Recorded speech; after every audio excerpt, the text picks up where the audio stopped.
नमस्कार दोस्तों, आईएएस मार्गदर्शक संस्था में आप सभी का स्वागत है।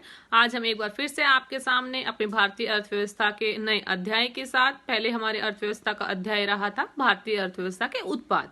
आज हमारी अर्थव्यवस्था का दूसरा अध्याय जिसकी हम चर्चा करने जा रहे हैं, जिसका विषय हमारा रहेगा आर्थिक समृद्धि और आर्थिक विकास, जिसको संयुक्त समृद्धि का नाम भी दिया गया है। तो आज इधर हम चर्चा अपनी शुरू करेंगे। उससे पहले अगर मैं आपको बताऊं तो यहाँ पर आईएएस मार्गदर्शक संस्था आपके सपनों को साकार करने के लिए दिन प्रतिदिन कड़ी मेहनत कर रहा है। तो आप भी एक बार आईएएस मार्गदर्शक संस्थान से जुड़िए, अपने सपनों को साकार करने के प्रयास करिए। तो अब अगर हम अपनी चर्चा को आगे बढ़ाते हुए अपने अध्याय के बारे में जानें, तो अगर हम चर्चा करेंगे अब आगे कि आर्थिक समृद्धि क्या है, आर्थिक विकास क्या है और कैसे एक बेहतर समृद्धि के चलते हम अपने आर्थिक विकास को बेहतर कर सकते हैं।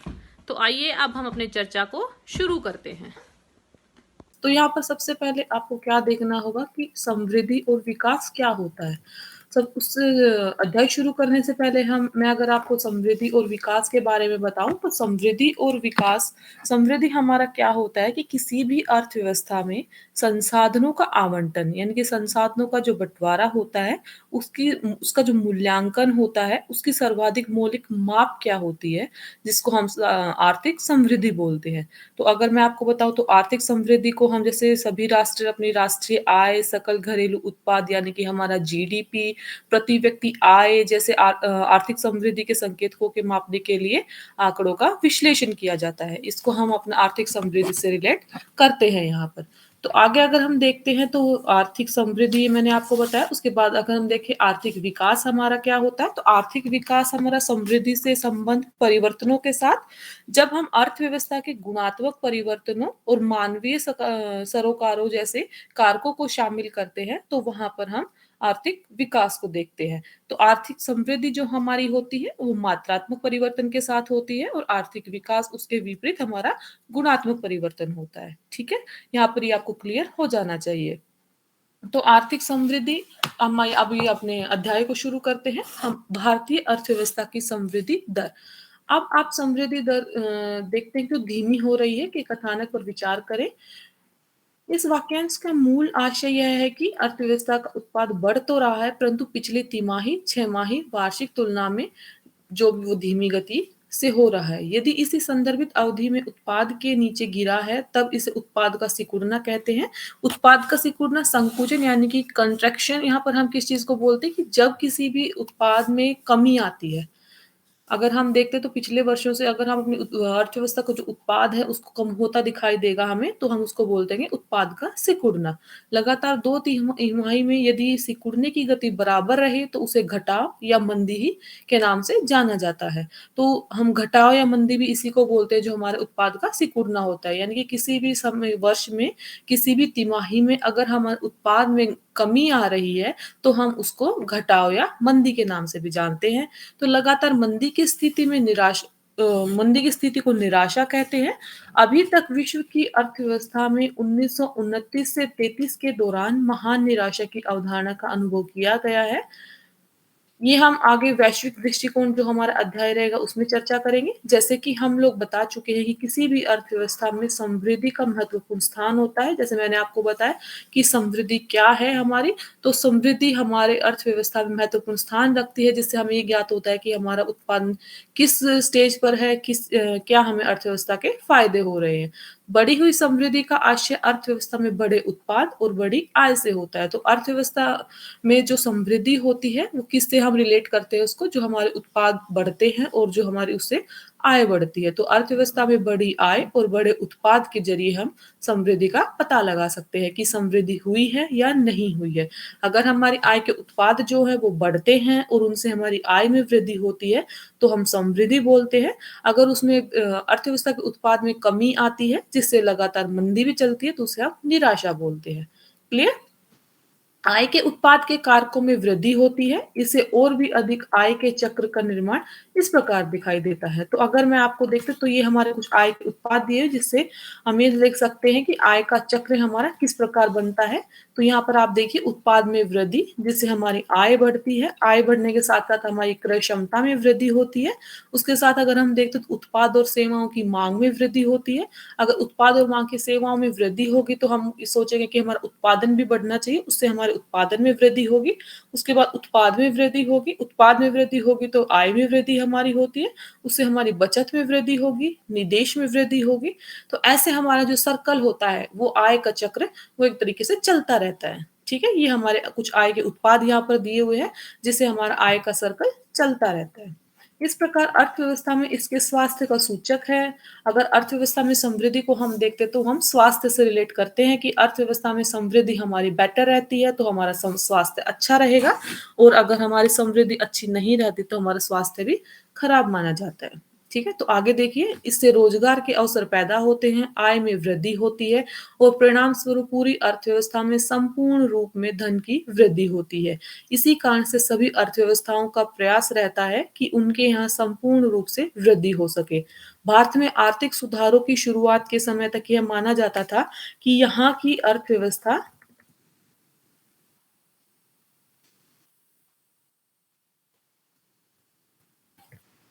धीमी गति से वृद्धि के चक्र में फंसी हुई थी, जिसके कारण आय का स्तर कम था। इसके परिणाम स्वरूप कम बचत और कम निवेश की समस्या थी। अगर पिछले समय में हम देखें तो जो हमारी आय की गति थी उसमें कम वृद्धि धीरे-धीरे आ रही थी, जिसके कारण हमारी आय का स्तर था जो वो भी कम दिखाई देता था। अगर हमारी आय का स्तर कम होगा, ये आपको पता होना चाहिए, अगर हमारी आय कम होगी तो उससे हम बचत भी कम करेंगे और जो हमारी निवेश की समस्या रहेगी वो भी बनी रहेगी। अंततः फिर से कम आय और कम बचत का चक्र पड़ता था, जिसे धीमी वृद्धि का चक्र भी कहते हैं। अगर हमारी आय कम होगी, बचत कम होगी तो उससे हमारी वृद्धि होगी, वो भी कम ही बनी रहेगी। ठीक है? उन दिनों में यह भी कहा जाता था कि भारत हिंदू समृद्धि दर के जाल को भेद कर बाहर निकल नहीं पा रहा है। तो अगर हम उस टाइम पे अगर हम अपनी धीमी गति के चलते, ये भी कहा जाता था कि भारत जो है वो हिंदू समृद्धि दर के जाल को भेद कर बाहर नहीं निकल पा रहा है। एक तरीके से अगर मैं कहूँ कि हम जो धीमी गति के ज़रिए चल रहे थे, उसके चलते हमें सुनने को मिलता था हिंदू समृद्धि दर। उस समय की वृद्धि दर 3.5% थी। कम आय और बढ़ती जनसंख्या के दबाव में बेरोजगारी भी बढ़ रही थी, तो ये भी हम यहाँ पर देख सकते हैं कि अगर हमारी आय कम होगी, हमारे पास उत्पादों की वृद्धि जो है वो कम होगी, हमारे देश को अच्छे से संसाधनों की उपलब्धता है वो नहीं हो पाएगी और साथ-साथ उसके चलते जनसंख्या भी दिन प्रतिदिन बढ़ती रहेगी, तो हमारे देश में बेरोजगारी आएगी, गरीबी बढ़ेगी, जिसके चलते देश के अंदर बढ़ते क्षेत्रीय और अंतर क्षेत्रीय असंतुलन के कारण आय की असमानताएँ भी बढ़ती रहेंगी। तो अगर हमारे देश में जनसंख्या बढ़ेगी और आय का स्तर जो है वो बहुत कम रहेगा, तो उससे बेरोज़गारी बढ़ेगी, गरीबी बढ़ेगी। उसके साथ-साथ अगर हम देखें गरीबी और बेरोज़गारी बढ़ेगी तो लोगों के मध्य जो संतुलन स्थापित होता है, एक अच्छा संतुलन होना चाहिए, वो भी नहीं रहेगा और जो क्षेत्रीय असंतुलन की भावना है, वो भी वहाँ पर जन्म लेगी। ठीक है? तो यहाँ पर आपको ये क्लियर हो गया होगा कि किसी भी देश में बेहतर संतुलन स्थापित करने के लिए या किसी भी देश के बेहतर विकास के लिए तो हमारी अर्थव्यवस्था महत्वपूर्ण स्थान रखती है। ठीक है? आगे हम देखते हैं, एक अर्थव्यवस्था के द्वारा अपनी वृद्धि दर को बढ़ाने की असफलता का कारण मात्र कम बचत और कम निवेश ही नहीं है, बल्कि संसाधनों का अभाव, तकनीकी आधारभूत संरचना में कमी भी है।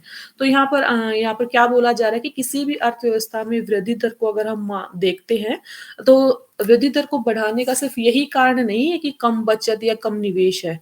इसका कारण यह भी होता है कि संसाधनों का अभाव, तकनीकी आधारभूत संरचना में कमी। तो अगर हम देखते हैं कि हमारे देश में संसाधनों की उपलब्धता बेहतर नहीं होगी, तो उससे क्या होगा, ना तो हम अच्छे उत्पादन की हमें सफलता मिल पाएगी और उससे ना तो हमारी बचत होगी बेहतर और ना ही हम निवेश कर पाएँगे। तो साथ-साथ एक अच्छी अर्थव्यवस्था के लिए क्या ज़रूरी है, संसाधनों की उपलब्धता भी अच्छी होनी चाहिए, बेहतर तकनीकी होनी चाहिए और हमारा जो आधारभूत संरचना होती है हमारी, वो भी बेहतर होनी चाहिए। आगे देखते हैं, ये सभी कारक पहले वृद्धि में बाधक थे, परंतु 21वीं सदी में आमूल-चूल बदलाव आया है। आज के टाइम में हम देख रहे हैं कि हमारे देश में संसाधनों की उपलब्धता भी धीरे-धीरे बढ़ रही है, तकनीकी की तरफ हम काफ़ी अच्छे आगे की तरफ अग्रसर हो रहे हैं, जिससे हमारा आधारभूत संरचना भी बेहतर हो रही है।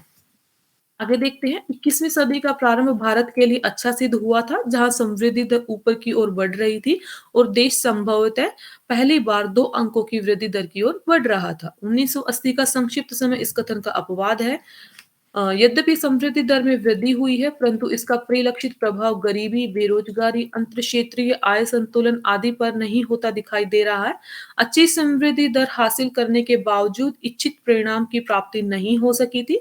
2010 से वृद्धि दर गति में स्पष्ट कम स्पष्ट कमी देखिए दिखाई दे रही थी। बीच में तो यह इस दशक में सबसे न्यूनतम स्तर पर 4.4% भी पहुँच गई थी। तो अगर हम उस समय देखें तो हमारी जो वृद्धि दर थी वो कम हो गई थी, लगभग 4.4% भी दिखाई दी थी। किंतु बड़ा प्रश्न अभी यहाँ पर यह अनुत्तरित होता है कि उच्च वृद्धि दर रिकॉर्ड करने के बाद भी भारतीय अर्थव्यवस्था को कोई ठोस लाभ क्यों नहीं पहुँच पा रहे हैं? यह स्थिति हमें विकास की एक नई अवधारणा की ओर ले जाती है। वृद्धि एवं विकास आपस में एक दूसरे से अलग किस प्रकार होते हैं? तो यहाँ पर आपको ये देखना चाहिए जो वृद्धि है और जो विकास है वो आपस में किस प्रकार भिन्न होते हैं, इसका हम आगे देखते हैं। मैंने आपको जैसे पहले भी बताया कि वृद्धि क्या है हमारी और हमारा विकास क्या होता है। तो वृद्धि हमारी एक तरीके से मात्रात्मक होती है और विकास हमारा गुणात्मक होता है। तो अगर हम किसी भी विकास की किसी भी अर्थव्यवस्था का विकास देखने जाएँगे तो हम पहले ये देखेंगे कि कितनी वृद्धि हुई है उत्पादों में, किस तरीके से लोगों के पास संसाधनों की उपलब्धता बनी हुई है और किस तरीके से उनमें परिवर्तन हुआ है, मानवीय कारकों की सरोकार जो मानवीय कारकों की उपलब्धता है, वो किस तरीके से बनी है। तो उसी के ज़रिए हम विकास को देख सकते हैं। तो इसी प्रकार कहा गया है कि विकास हमारा गुणात्मक होता है। ठीक है? आगे हमारा है विकास समावेशी स संयुक्त समृद्धि अगर जिसको हम बोलते हैं, तो विकास की अवधारणा गुणात्मक, परिमाणात्मक होती है। समृद्धि अंकगणित के नंबरों के माध्यम से किसी भी अर्थव्यवस्था में उत्पाद वृद्धि को दर्शाता है, जबकि विकास की अवधारणा में उत्पाद वृद्धि से हुए लाभ को समाज के सबसे निचले स्तर तक पहुँचाना होता है। विकास का आशय अर्थव्यवस्था में समान वितरण से है। तो यहाँ पर आपको ये क्लियर हो गया होगा कि जो समृद्धि है हमारा वो अंकगणित के नंबरों के माध्यम से किसी अर्थव्यवस्था के उत्पाद वृद्धि को दर्शाता है। यानी कि जो हमारी समृद्धि होगी वो क्या दिखाएगी किसी भी अर्थव्यवस्था में उत्पादन कितना हुआ है, किस स्टेज पर हम अर्थव्यवस्था में उत्पादन कर रहे हैं। लेकिन उसके ही विपरीत अगर हम विकास को देखते हैं तो विकास हमें क्या बताता है ना केवल वो ये दिखाएगा कि कितनी वृद्धि हुई है बल्कि उस वो यह भी दिखाता है विकास हमारा कि किसी भी समाज को संसाधनों की जो उपलब्धता है वो किस मात्रा में मिली है। तो अगर हम यहाँ पर देखते हैं तो विकास का जो आशय यहाँ पर बताया गया है वो समान वितरण है कि सभी लोगों को जनसंख्या के सभी स्तर पर जो संसाधनों की उपलब्धता है वो समान स्तर पर रहे। ठीक है? तो यहाँ पर आपको विकास क्लियर हो गया होगा, समृद्धि क्लियर हो गई होगी। आगे हम बढ़ते हैं। पहला ऐसा विश्वास किया जाता था कि प्रारंभ में वृद्धि में बढ़ोतरी होनी चाहिए, तत्पश्चात विकास नीचे रिसने वाले सिद्धांत के तहत होगा। इसका आशय यह है कि वृद्धि में बढ़ोतरी का लाभ नीचे छनते हुए समाज के सबसे निचले स्तर तक पहुंचेगा और समान वितरण सुनिश्चित करेगा। समृद्धि और विकास का यही महत्व है। तो अगर यहाँ पर आपको क्लियर हो गया होगा, जैसे मैंने आपको ऊपर बताया कि समृद्धि और विकास, जैसे विकास हमारा कि समाज के सबसे निचले स्तर तक मतलब नीचे ये नहीं कि ऊपर-ऊपर वाले लोगों को यानी कि उच्च वर्ग वाले लोगों को ही उपलब्धता या संसाधनों की उपलब्धता बनी रहे। यहाँ पर विकास का आशय वहाँ पर दिया होगा जो समाज के सबसे निचले स्तर होगा हमारा, सबसे गरीब जनता हमारी होगी, उसके लिए भी जो संसाधनों की उपलब्धता है वो समान स्तर पर रहे, जिसके ज़रिए हम विकास को बेहतर कर सकते हैं। ठीक है?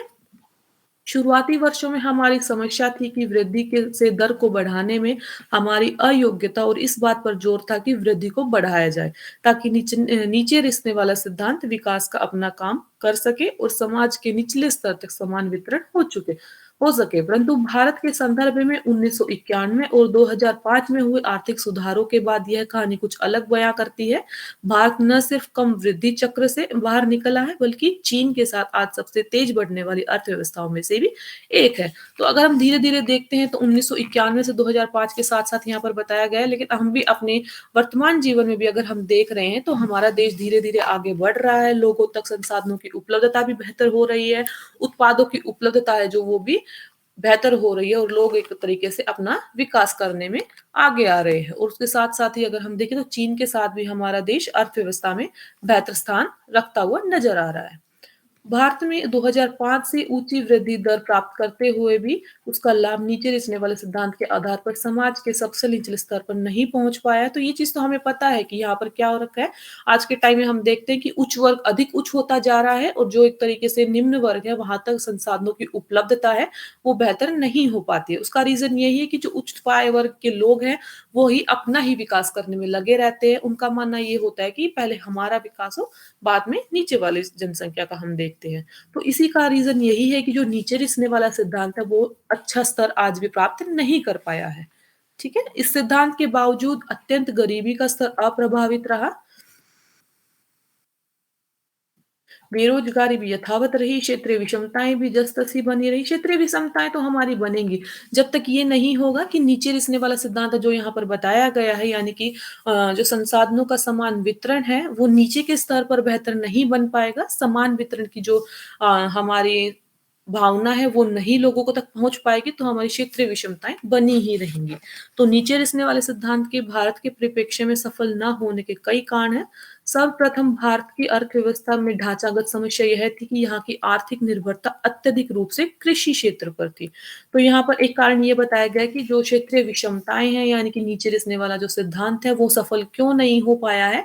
तो यहाँ पर बताया जाता है कि जो हमारे देश में कृषि क्षेत्र है, उस पर लोगों की निर्भरता ज़्यादा है। अगर हम देखते हैं तो ग्रामीण जनसंख्या जैसे हम देखते हैं, तो वो कृषि पर ही आज के समय में ज़्यादा निर्भर रहती है। उसका एक रीज़न हम ये भी बता सकते हैं कि ग्रामीण क्षेत्रों तक जो संसाधनों की उपलब्धता है, वो बेहतर नहीं हो पाती है। लोगों को बाहरी जो दुनिया है, जैसे संसाधनों की उपलब्धता है, एक-दूसरे क्षेत्र में आने-जाने की जो समस्याएँ हैं, वो आज भी ग्रामीण क्षेत्रों में हम देख सकते हैं। इसी रीज़न है कि वहाँ पर लोग कृषि क्षेत्र पर ही निर्भर रह जाते हैं। तो लगभग 65% जनसंख्या प्रत्यक्ष या अप्रत्यक्ष रूप से कृषि पर निर्भर है। तो अगर हम वर्तमान समय में देखते हैं, तो हमारा कृषि क्षेत्र पे जो निर्भरता है वो 58% दिखाई जाती है। सकल घरेलू उत्पाद में कृषि से कर का योगदान मात्र 18% है, तो अगर वर्तमान समय में हम देखते हैं तो जो हमारा कृषि क्षेत्र में योगदान है वो 15% रह गया है। लगभग 55% का भाग सबसे बड़ा योगदान प्रदत्त सेवाओं का शेष है। शेष 27% अनुपूरक क्षेत्र का है, जिसमें 14% ही औद्योगिक क्षेत्र का है, जो सकल घरेलू उत्पाद में सबसे कम योगदान करता है। इसके उलट उस पर सबसे ज़्यादा निर्भरता है कृषि की और सर्वाधिक योगदान वाले क्षेत्र प्रदत्त सेवाएँ जो हमारी होती हैं, वो सबसे कम निर्भरता दिखाते हैं। तो यहाँ पर यही बोला गया है कि मतलब एक तरीके से जो हमारा कृषि क्षेत्र है, उसमें ना तो ज़्यादा बेहतर लोगों कृषि क्षेत्र में भी ग्रामीण क्षेत्रों को नॉलेज की वजह से उनको ज़्यादा किसी चीज़ का ज्ञान नहीं होता है।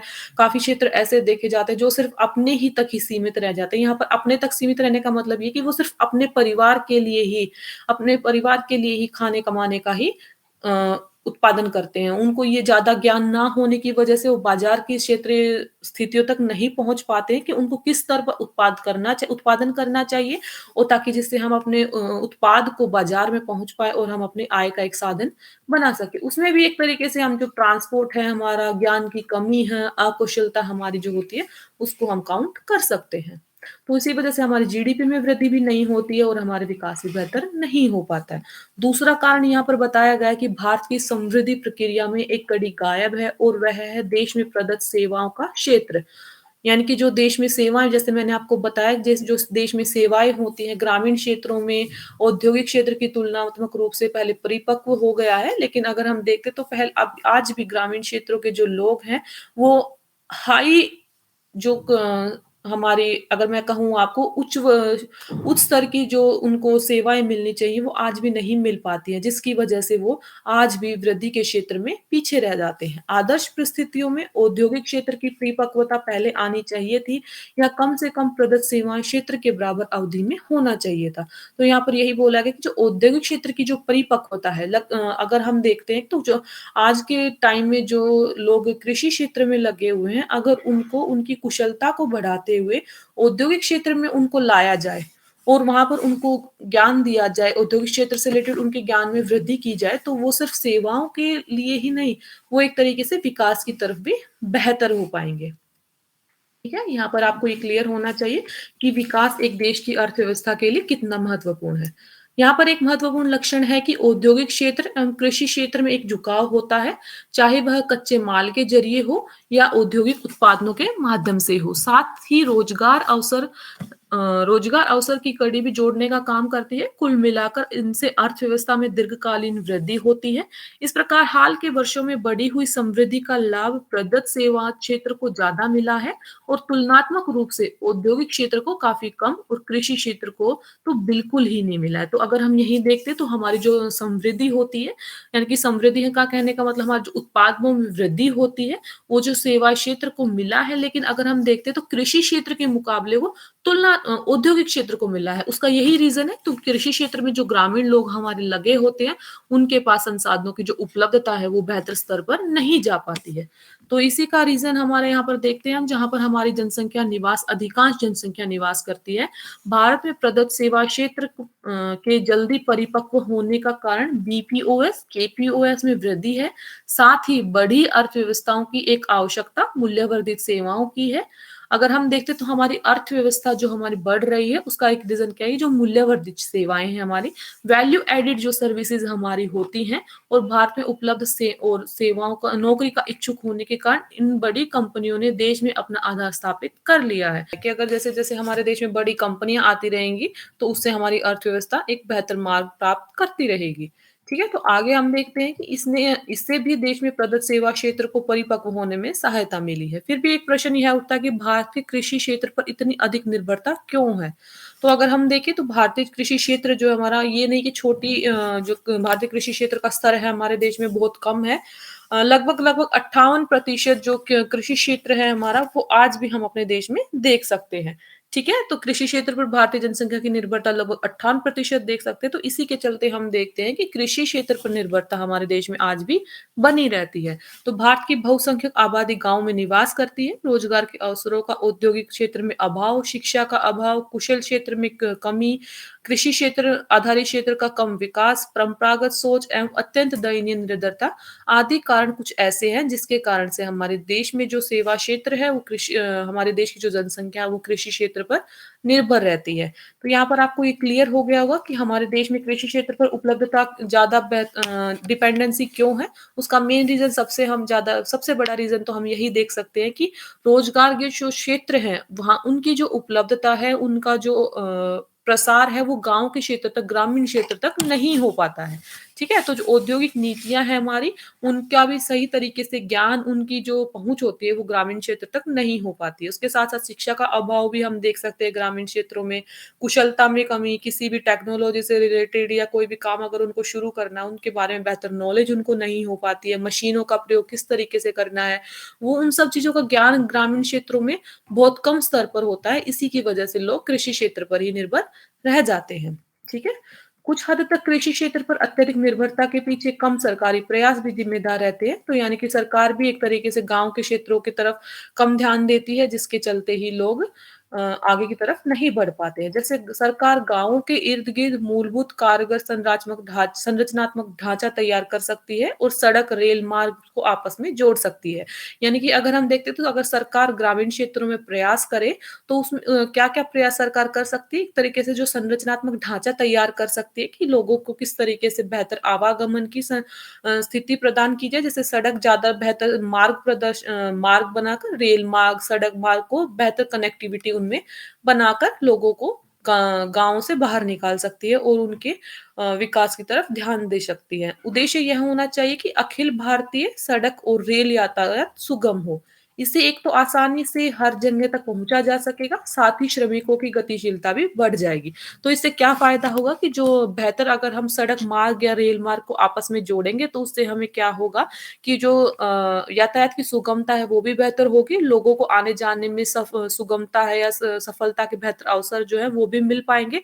साथ-साथ जो श्रमिकों की गतिशीलता है, जो लोग आवागमन की वजह से गाँव तक ही सीमित रह जाते हैं, श्रमिक के रूप में दूसरे शहरों तक या दूसरे जगह पर नहीं पहुँच पाते हैं, वो भी बेहतर हो पाएगा। इतिहास साक्षी है कि जर्मनी, अमेरिका एवं हाल में चीन में सड़क यातायात में उन्नति के विकास के द्वार खुले हैं। भारत में इस वास्तविकता की जागृति अभी हाल ही में आई है और सड़क निर्माण को उचित महत्व दिया जा रहा है। आज के समय में अगर हम देखते तो हमारे देश में अलग-अलग प्रकार की सड़क मार्ग योजनाएँ भी चलाई जा रही हैं, जिससे बेहतर कनेक्टिविटी भी बनी है आपस में, शहरों के बीच भी बनी है, गाँव के बीच भी बनी है और उससे लोगों का जो विकास है वो भी बेहतर हुआ है। अगर हम देखते हैं आज के समय में तो जो काफ़ी सारी परियोजनाएँ हमारे देश में चलाई गई हैं, जिसमें स्वर्णिम चतुर्भुज परियोजना देश के 4 महानगर जिसमें मुंबई, कोलकाता, दिल्ली, चेन्नई को जोड़ने का काम किया गया था उत्तर-दक्षिण कॉरिडोर श्रीनगर और कन्याकुमारी को जोड़ने का काम, पूर्व-पश्चिम कॉरिडोर हमारा सिलचर और ये हमारा पोरबंदर। तो ये हमारी कुछ परियोजनाएँ हैं यहाँ पर जिससे हमारे देश के विकास को बेहतर बनाने में योगदान दिया गया है। इससे क्या होगा कि लोगों में जो आवागमन की जो सुगमता है वो बेहतर होगी और लोग एक स्थान से दूसरे स्थान पर जाकर अपनी कुशलता का प्रदर्शन भी कर सकते हैं और अपने क्षेत्र में आगे बढ़ सकते हैं, जिससे हमारे देश में एक बेहतर विकास हो सकता है। इसके अतिरिक्त टियर 2 और 3 शहरों को जोड़ने का प्रयास भी किया जा रहा है। गाँवों को प्रधानमंत्री ग्रामीण सड़क योजना के अंतर्गत शहरों से या मुख्य मार्गों से जोड़ा जा रहा है। वृद्धि में बढ़ोतरी के फायदों को संपादित कर चुकने के बाद सरकार आम लोगों तक फिर भी नहीं पहुंच पा रही है, इसलिए विकास की जो शब्दावली है उसको हटाकर समावेशी समृद्धि का नाम दिया गया है। समावेशी समृद्धि यानी कि इंक्लूसिव हमारी ग्रोथ जो होती है, ग्रो विकास का नाम हम क्यों नहीं दे सकते यहाँ पर? तो विकास जैसे मैंने आपको पीछे बताया था, विकास को हम तभी कनेक्ट कर सकते हैं और विकास की जो दर है हमारी, हम उसको तभी देख सकते हैं कि जब जो निचले स्तर का सिद्धांत है हमारा, यानी कि बिल्कुल ही सामान्य जनता से अगर हम विकास की पद्धति को देखते हैं, जब हम सामान्य जनता तक हर संसाधन की उपलब्धता को बेहतर कर सकते हैं, तो उसी को हम विकास बोलेंगे। तो इसलिए हमारे जो देश में विकास शब्द का प्रयोग ना करते हुए संयुक्त शब्द का प्रयोग किया गया है, संयुक्त समृद्धि जिसको हम बोलते हैं, ठीक है? उसका मेन रीज़न ये है कि विकास तो हो रहा है, लेकिन निचले स्तर तक विकास नहीं हो पा रहा है, ठीक है? यहाँ पर आपको ये क्लियर हो गया होगा। यह कोई नई अवधारणा नहीं है, परंतु इससे यह इंगित होता है कि सरकार विकास को किस दृष्टि से देख रही है।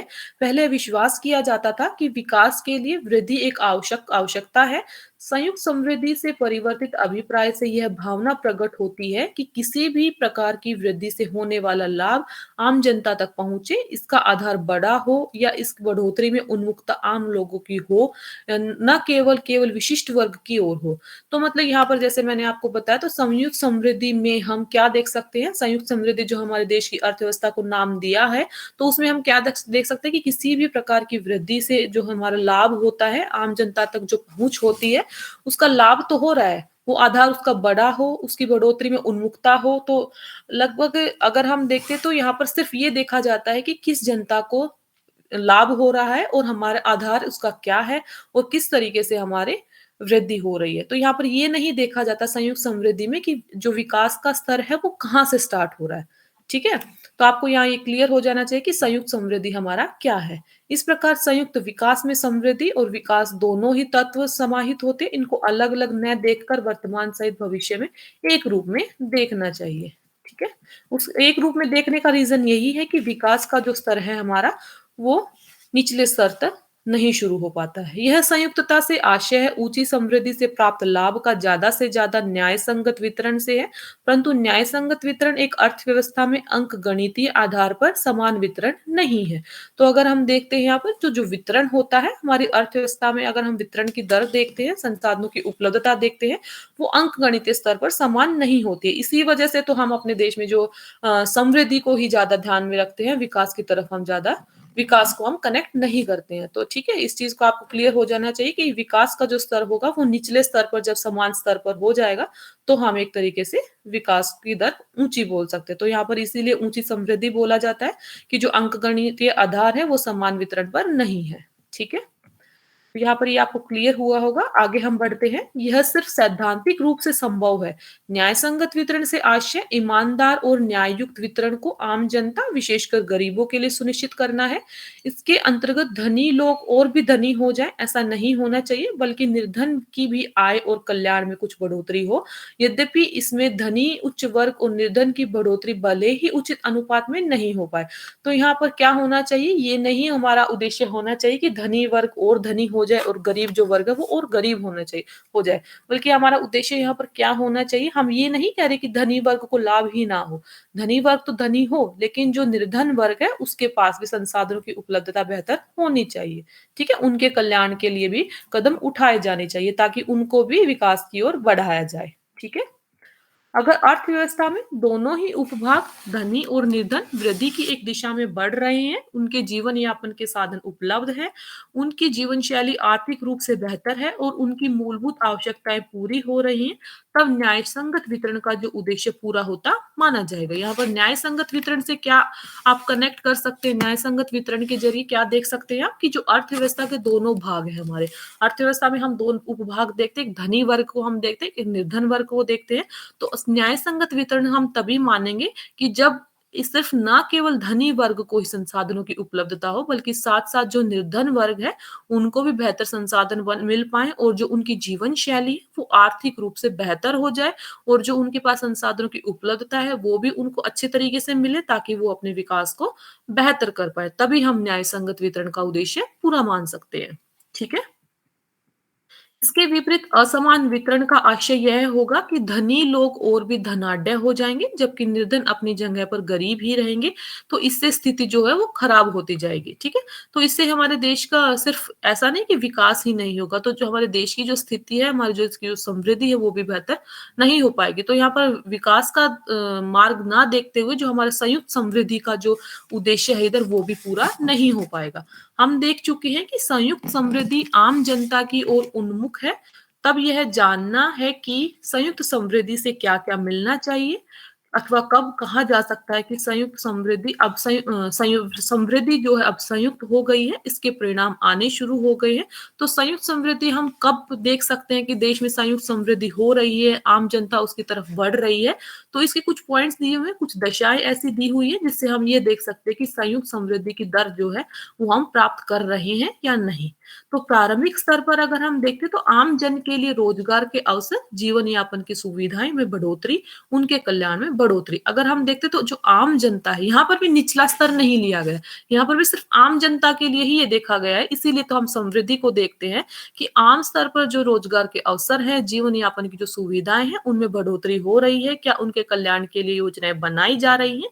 तो उससे क्या होगा कि इसमें जो निर्धन वर्ग है उसमें कमी आएगी। तो उसी से हम देख सकते हैं कि संयुक्त समृद्धि की क्या हमारे देश में स्टेज है। ठीक है, क्षेत्रीय असंतुलन में कमी, क्षेत्रीय विकास के अवसर पैदा होना, उद्योगों का देश में बेहतर विस्तार होना, कृषि आधारित उद्योगों में बढ़ोतरी, धीरे धीरे कृषि आधारित क्षेत्र जो है उससे आर्थिक आय की अत्यधिक निर्धनता को कम करना, रोजगार संचालित क्षेत्र, कृषि आधारित क्षेत्र, जनसंख्या का आशावादी स्थानांतरण सुनिश्चित करना।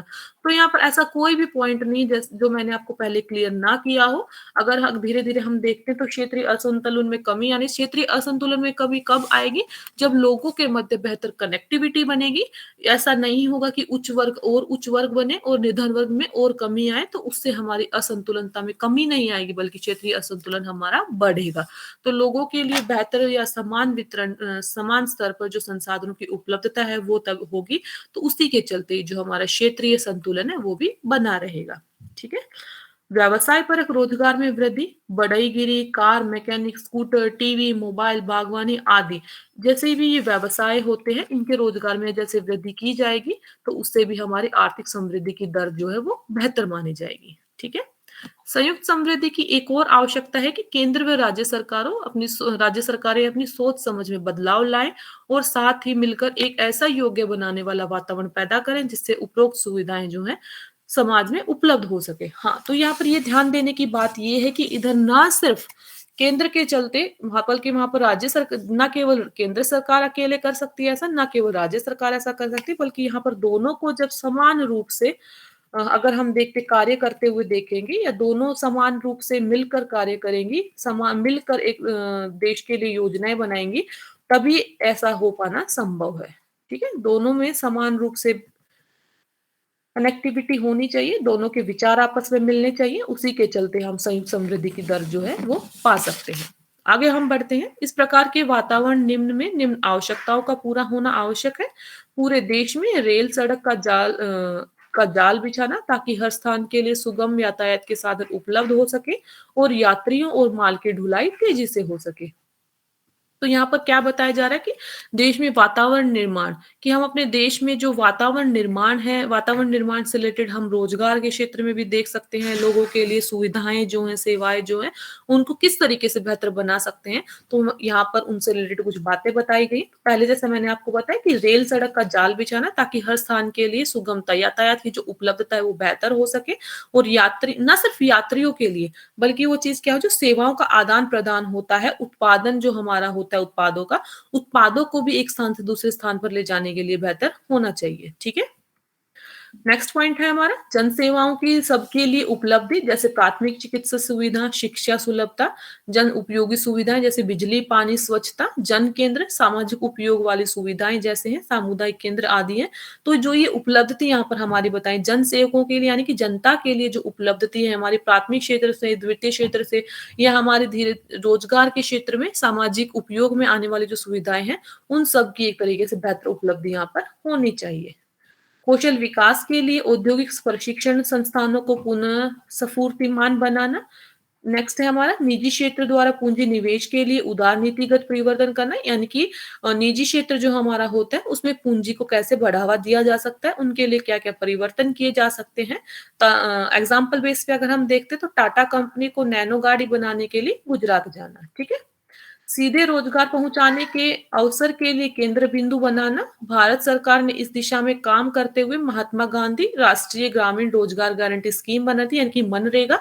मनरेगा का उद्देश्य यहाँ पर क्या था कि नीचे स्तर मतलब रोजगार के अवसर सबको उपलब्ध जो लोग रोजगार से वंचित रहते हैं जिनको रोजगार के अवसर उपलब्ध नहीं हो पाते हैं उनके लिए मनरेगा स्कीम यहाँ पर काम आई थी, ठीक है। जिसके अंतर्गत हर जिले के निर्धन ग्रामीण परिवार के कम से कम एक सदस्य को 100 दिन काम दिए जाने का प्रावधान है। भारत को भविष्य में संयुक्त समृद्धि सुनिश्चित करने के लिए सक्षम बनाने वाले वातावरण का निर्माण पहली आवश्यकता है। बढ़ोतरी एवं विकास तथा संयुक्त समृद्धि स्वतंत्रता प्राप्ति के पश्चात हर सरकार का स्वीकृत लक्ष्य रहा है। इस उद्देश्य में आज भी कोई संदेह नहीं है, परंतु इसके लक्ष्य की प्राप्ति के तौर तरीकों में अंतर परिलक्षित हुआ है। तो अगर हम आज भी देखते हैं और भविष्य में आने वाला समय हमारा रहेगा, ये नहीं कह सकते कि हम संयुक्त समृद्धि नहीं होगी, लेकिन जो हमारे विकास की तरफ जो हमारे तरीके हैं, तौर तरीकों में बदलाव आता है, धीरे-धीरे हमारी नई नीतियों का निर्माण होता है, जो हमारे लक्ष्य प्राप्त करने के जो तरीके होते हैं, उनमें परिवर्तन होता है।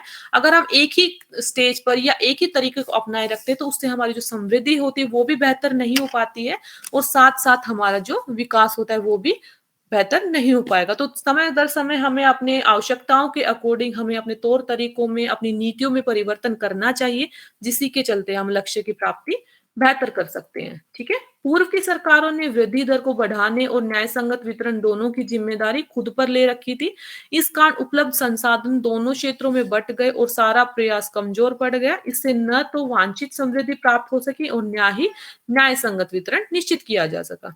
तो अगर हम देखते तो जो पहले की सरकार है उन दोनों में ना तो बेहतर कनेक्टिविटी ना होने का रीजन एक हमारे देश में अगर हम देखते हैं तो संसाधनों की जो उपलब्धता है या जो हमारा विकास है वो बेहतर ना हो पाने का एक रीजन ये भी होता है कि जो हमारी सरकारें होती है केंद्र सरकार या राज्य सरकार हम अगर कहें अगर उन दोनों में भी कनेक्टिविटी बेटर नहीं होती है उन दोनों के संबंध भी अच्छे नहीं होते तो उससे भी हमारे देश में जो संसाधनों की उपलब्धता है वो भी अच्छी नहीं होती है और जो हमारा प्रयास होता है कि एक देश को बेहतर संसाधनों की उपलब्धता दी जाए हमारी समृद्धि है उसको बेहतर बनाया जाए और उसका न्याय संगत जो हमें नतीजा दिखना चाहिए वो इसी रीजन से नहीं दिख पाता है कि सरकारों के मध्य जो कनेक्टिविटी है वो उचित नहीं होती है, ठीक है।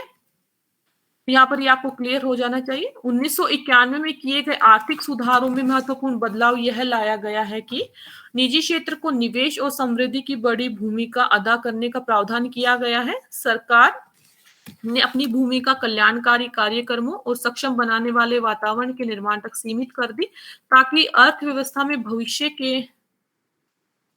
भविष्य में संयुक्त समृद्धि के लक्ष्यों को प्राप्त किया जाए। यानी कि अगर हम देखते हैं तो सरकार ने जो अपनी भूमिका है वो कल्याणकारी कार्यक्रमों के लिए ज्यादा बढ़ाई है, वातावरण को बेहतर बनाया है ताकि जो हमारी संयुक्त समृद्धि की दर है उसको अच्छे से प्राप्त किया जाए, जो लक्ष्य उसके लिए रखे जाते हैं उनको प्राप्त किया जाए, जिससे हमारे देश में जो संयुक्त समृद्धि की दर है वो भी बढ़ सके, ठीक है। इसका लाभ क्या होगा कि जो आवश्यक जगहें हैं उनको पुनर्वितरित किया जा सके, ठीक है।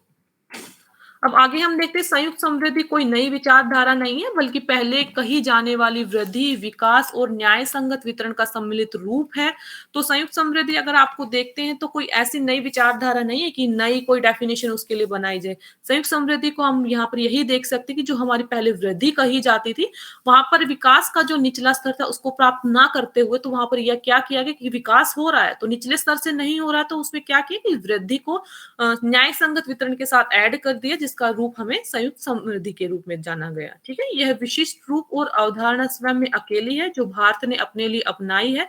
भविष्य में चुनौती मात्र उच्चतर समृद्धि दर को प्राप्त करने की ही नहीं, बल्कि यह सुनिश्चित करने में है कि कैसे संयुक्तता का दायरा बढ़ाया जा सके और उसका आधार और एक बड़ा बनाया जाए और आम जनता के लिए उसका लाभ दिया जाए। संयुक्त समृद्धि 11वीं पंचवर्षीय योजना में एक चुनौती स्वरूप रखी गई थी और इस अवधारणा को आगे बढ़ाते हुए 12वीं पंचवर्षीय योजना में एक बड़ी चुनौती के रूप में स्वीकार किया गया था। ठीक है, तो आगे हम देखते हैं तो भारत में संयुक्त समृद्धि के कुछ सुझाव यहाँ पर दिए गए हैं कि हम कैसे संयुक्त समृद्धि की दर को बेहतर बना सकते हैं, कैसे अपने संयुक्त समृद्धि की जो दर है हम उसको पा सकते हैं। तो यहाँ पर पहला हमारा बताया गया है व्यावसायिक वातावरण में बेहतरी, राजकोषीय स्थिति में सुधार, जन प्रशासन हेतु जो नियम बनाए जाते हैं उनको बेहतर बनाकर नवीन सुझाव नए मतलब नए-नए जो विचार हैं हम अपनी अब व्यवसाय क्षेत्र में, तकनीकी क्षेत्र में कोई भी हम अगर हम काम कर रहे हैं उसमें नए-नए सुझावों को अपनाकर, गरीबी और असमानता में कमी लाकर, परिवहन ढांचे में सुधार करके, वित्तीय क्षेत्र में सुधार करके, स्वास्थ्य सेवाओं की गुणवत्ता में सुधार करके, तो ये कुछ ऐसे विचार दिए गए हैं, कुछ ऐसे सुझाव दिए गए हैं कि जिनके चलते हम अपनी आर्थिक समृद्धि को बेहतर बना सकते हैं। ठीक है? तो अगर हम देखते हैं पहला हमारे व्यवसाय वातावरण में बेहतरी, तो उसमें क्या हो सकता है कि संशोधित कंपनी बिल की स्वीकार्यता, विदेशी घूस कानून लागू करना, प्रतियोगिता आयोग की कमी, आयोग की भूमिका में सुधार, सरकारी अंतर विभागीय प्रशिक्षण कार्यक्रम की व्यवस्था। तो यहाँ पर क्या है कि जो संशोधित कंपनी बिल है, यानी कि किसी भी कंपनी के चलते कोई भी नियम वगैरह है जो लागू किए जाते हैं, उनमें कुछ संशोधन किया जाता है, तो उनको अगर वो एक पॉजिटिव वे में जो कंपनी के बिल जो हैं अगर वो एक पॉजिटिव वे में काम कर रहे हैं तो जो उनमें संशोधन किया जाता है वो एक उचित बेहतर दिशा के लिए हो, तो जो उसकी स्वीकार्यता है वो उसको हम स्वीकार करके भी अपने व्यवसाय क्षेत्र को बेहतर बना सकते हैं। विदेशी घूस यानी कि हम अपने कार्य में किसी भी व्यवसाय में घूस ना लेते हुए उसके लिए खिलाफ कानून बनाकर हम व्यवसाय में बेहतर बना सकते हैं। प्रतियोगिता आयोग की भूमिका में सुधार कर सकते हैं कि जो हम प्रतियोगिता व्यवसाय के क्षेत्र में देखते हैं उसके लिए एक आयोग बनाया जाता है, उसमें किसी भी तरीके का भेदभाव ना हो, किसी भी तरीके का वातावरण जो होता है वहाँ पर उसमें कमी ना रहे, उसके चलते भी हम व्यवसाय में सुधार ला सकते हैं। सरकारी अंतर विभागीय प्रशिक्षण कार्यक्रम की व्यवस्था है, उसको बेहतर बनाकर भी हम व्यवसाय वातावरण में सुधार ला सकते हैं। राजकोषीय स्थिति में सुधार है हमारी, राजकोषीय व्यवस्था में सुधार, रियायतों के लिए पात्रता एवं लाभ को सही तरीके से लोगों तक पहुंचाना, अंतरराष्ट्रीय कराधान सुधारों की शुरुआत जिससे निवेशकों का आकर्षण बढ़े। यानी कि जो हमारी राजकोषीय व्यवस्था होती है उसमें सुधार करके जो रियायतें हमारी होती हैं उनके लिए जो लाभ के तरीके होते हैं उनको एक उचित दिशा में लाकर अंतर्राष्ट्रीय कराधान हमारा जो होता है उनकी जो सुधारों की जो शुरुआत होती है वो इस तरीके से करनी चाहिए कि जो निवेशक है उनका उनकी तरफ आकर्षण बढ़े, जिससे हमारी जो व्यवस्था है संयुक्त समृद्धि है वो भी एक बेहतर बन पाएगी। ठीक है, तो यहाँ पर आपको ये क्लियर हुआ होगा। सॉरी थोड़ा सा हाँ, आगे हम देखते हैं जन प्रशासन एवं नियमों में बेहतरी कि जनता के लिए हम किस तरीके से प्रशासन को बेहतर बना सकते हैं, अच्छे नियम लाकर और किस तरीके से हम उनको बेहतर कनेक्टिविटी दे सकते हैं। तो प्रशासनिक नियमों में मकड़ जाल में कमी लाकर हुँ। तो प्रशासनिक नियम में मकड़जाल में कमी, एक पारदर्शी और साक्ष्य आधारित नियम लागू करने की आवश्यकता कि मतलब नियम जो हमारे देश में बनाए जाते हैं किसी भी लक्ष्य की प्राप्ति के लिए वो पारदर्शी होने चाहिए, वो साक्ष्य आधारित होने चाहिए ताकि जो हमारे जन प्रशासन है उनको किसी भी जो संसाधनों की अगर हम संसाधनों से रिलेटेड देखें या कोई भी हम उसको सुरक्षा या कोई भी उपलब्धता अगर हम विकास के लिए उनको दे सकते हैं उसकी जो नियमावली है उसको अच्छी बनाकर उनमें पारदर्शिता लाकर हम जन प्रशासन के नियमों में बेहतरी कर सकते हैं जिससे हमारी संयुक्त समृद्धि है वो बढ़ती है। सार्वजनिक पारदर्शिता को सुनिश्चित करना ताकि जन विश्वास को मजबूती मिले। नेक्स्ट है हमारा नवीन सुझावों पर बल। नवीन सुझावों से रिलेटेड हम यहाँ पर देख सकते हैं कि व्यवसाय के लिए कैसे कैसे नए तरीकों को अपनाया जाता है, अंतरराष्ट्रीय खुलेपन को बढ़ाने में दिशा में सुधार, सकल घरेलू उत्पाद की साझेदारी में निवेश और नवीन सुधारों को स्थान, व्यापार निर्यात और निवेश व्यवस्था में और अधिक पारदर्शिता। यानी कि अगर हम देखते तो व्यवसाय के क्षेत्र में नई नई तकनीकों को अपनाकर उनमें पारदर्शिता लाकर किसी भी तरीके का भेदभाव नहीं होना चाहिए। तो इसके चलते अगर हम देखते हैं तो हमारा संयुक्त समृद्धि का जो हमारा उद्देश्य है हम उसको पा सकते हैं। ठीक है, नेक्स्ट है हमारा गरीबी और असमानता में कमी। गरीबी और असमानता को कम करने के लिए व्यापक सुधार किए जाने चाहिए। तरह तरह की स्कीम जो है हमारी, तरह तरह के नए तरीके हैं जिनमें लोगों के बीच पारदर्शिता या बेहतर कनेक्टिविटी बने। गरीबी और असमानता को कम करने के लिए ऐसे सुधार हमें लाने चाहिए। मनरेगा कार्यक्रम की लागत सार्थकता में वृद्धि करनी चाहिए ताकि लोगों के साथ जो बेहतर रोजगार के अवसर होने चाहिए, जिससे लोगों में जो कनेक्टिविटी है वो बेटर बनेगी। रियायतों की पात्रता सुनिश्चित करने के लिए लक्षित आबादी का पुनर्निर्धारण एवं स्वाभाविक न्याय में वृद्धि होनी चाहिए। ठीक है, परिवहन ढांचे में सुधार, राजमार्गों के ठेके में सरकारी और निजी भागीदारी की निगरानी, भू अभिलेखों की व्यवस्था में सुधार, रेलवे लेखा एवं वित्त व्यवस्था में सुधार, ढांचागत विकास एवं कार्यक्रमों में सुरक्षा के निर्देशों का एकीकरण। तो यहाँ पर आपको ये पता नहीं होना चाहिए कि जो परिवहन ढांचे में सुधार अगर हम करते हैं तो उससे लोगों के बीच कनेक्टिविटी बेटर बनती है। जो ठेकेदार होते हैं राजमार्गों के ठेके में जो सरकारी और निजी भागीदारी होती है उनमें निगरानी को हम बेटर बना सकते हैं। उससे लोगों के जो ढांचागत विकास होता है उनको सुरक्षा दे सकते हैं। रेलवे लेखा और वित्त व्यवस्था में सुधार करके हम अपने परिवहन ढांचे में सुधार कर सकते हैं। ठीक है, नेक्स्ट है हमारा वित्तीय क्षेत्र में सुधार। बैंक क्रेडिट निर्धारण में उदारता, वित्तीय क्षेत्र के कानूनी ढांचे का आधुनिकीकरण, सरकारी एवं ग्रामीण क्षेत्रों में आधुनिकीकरण, घरेलू ऋण उपलब्धता में डाटाबेस में सुधार। तो ये कुछ वित्तीय क्षेत्र से रिलेटेड कुछ सुधार दिए गए हैं जिससे हम अपने समृद्धि को बेटर बना सकते हैं। स्वास्थ्य सेवाओं की गुणवत्ता में सुधार अगर हम देखते हैं, औषधि आपूर्ति व्यवस्था का नियमन, गरीबों को स्वास्थ्य सुविधाओं के विस्तार में राज्यों को अतिरिक्त धन, निजी स्वास्थ्य बीमा योजना का नियमन। तो स्वास्थ्य सेवाओं से में भी अगर हम गुणवत्ता में सुधार कर देते हैं, जैसे कि यहाँ पर बताया गया है कि औषधि आपूर्ति व्यवस्था का नियमन, गरीबों को बेहतर स्वास्थ्य सुविधाएं देकर, क्योंकि ये नहीं होना चाहिए कि उच्च वर्ग को ही सिर्फ आप सभी सुविधाएं दें। तो उसमें अगर हम गरीबों को भी एक तरीके से बेहतर सुविधाएं देते हैं, निजी स्वास्थ्य बीमा योजना जिसका उपयोग छोटे स्तर के लोग भी कर सकते हैं, तो उससे हम स्वास्थ्य सेवाओं में सुधार कर सकते हैं। तो यहाँ पर ये सभी सेवाएं हैं, कुछ सुझाव ऐसे दिए गए हैं जिनको अगर हम बेटर बना सकते हैं, बेहतर बना सकते हैं, तो उसके चलते जो हमारा संयुक्त समृद्धि का स्तर है वो भी हम अच्छा उच्च स्तर पर पा सकते हैं। ठीक है, तो यहाँ पर हमारा जो चैप्टर है वो खत्म होता है। नेक्स्ट हमारा चैप्टर रहेगा संपोषित विकास एवं जलवायु परिवर्तन। तो उसको हम आगे देखेंगे। तो उम्मीद रहेगी कि आपको ये चैप्टर समझ में आया होगा।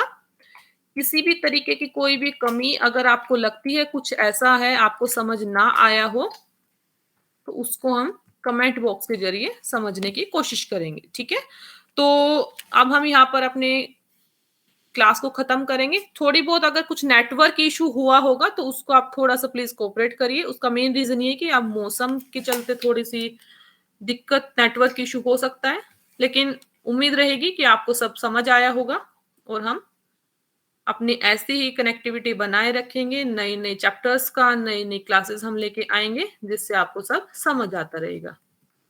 तो चलिए आज हम अपनी क्लास को यहाँ पर समाप्त करते हैं और आगे आने वाली क्लास के लिए हम वेट करते हैं। ठीक है, धन्यवाद।